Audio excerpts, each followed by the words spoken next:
Hoboken residents still seem a little shell-shocked by the aftermath of Hurricane Sandy. 200 or so of them gathered in the high school auditorium in the hopes of getting answers to their most pressing questions. FEMA is working with the Small Business Administration on grant and loan programs. The grant program for the immediate needs, like temporary housing, sheltering right away, immediate repairs. And then the loan program comes in for the other needs assistance. Unfortunately for some, that's where the problems begin.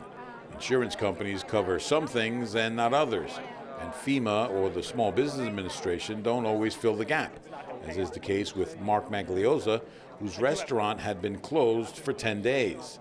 His insurance company covered his inventory loss and some minor flood damage, but not the revenue he's lost by not being able to open.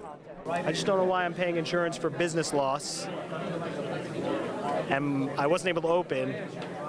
I don't know what else has to happen for me not to open, but if you can't open, that's a pretty big business loss. Yeah. Yeah. Mark can be good-natured now because he's back in business and can start to recoup. But for newlyweds, Ashik and Deepika, they lost everything when their basement apartment flooded. We registered immediately after Sandy with FEMA, but they said that they will call us back and an inspector will come, but we did not get any call back. It's been like about 12 days now.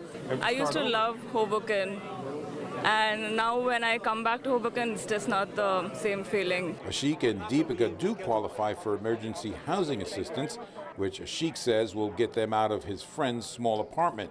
But as for recouping their home losses, they won't know until a FEMA inspector finally shows up. And FEMA won't say right now if they can cover them. Let FEMA look at that, and whatever's not covered under that insurance policy, FEMA will look into that.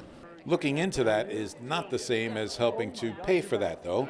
And Mayor Dawn Zimmer says that's a big problem in her city.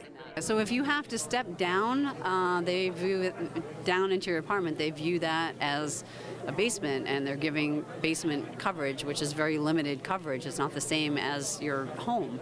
This is just the latest in a series of meetings to include FEMA, the SDA, and local officials. The recurring theme is register to get into the system, because that's when the road to recovery can really begin. But as some residents here are finding out, that road can be long and winding. In Hoboken, I'm David Cruz, NJ Today.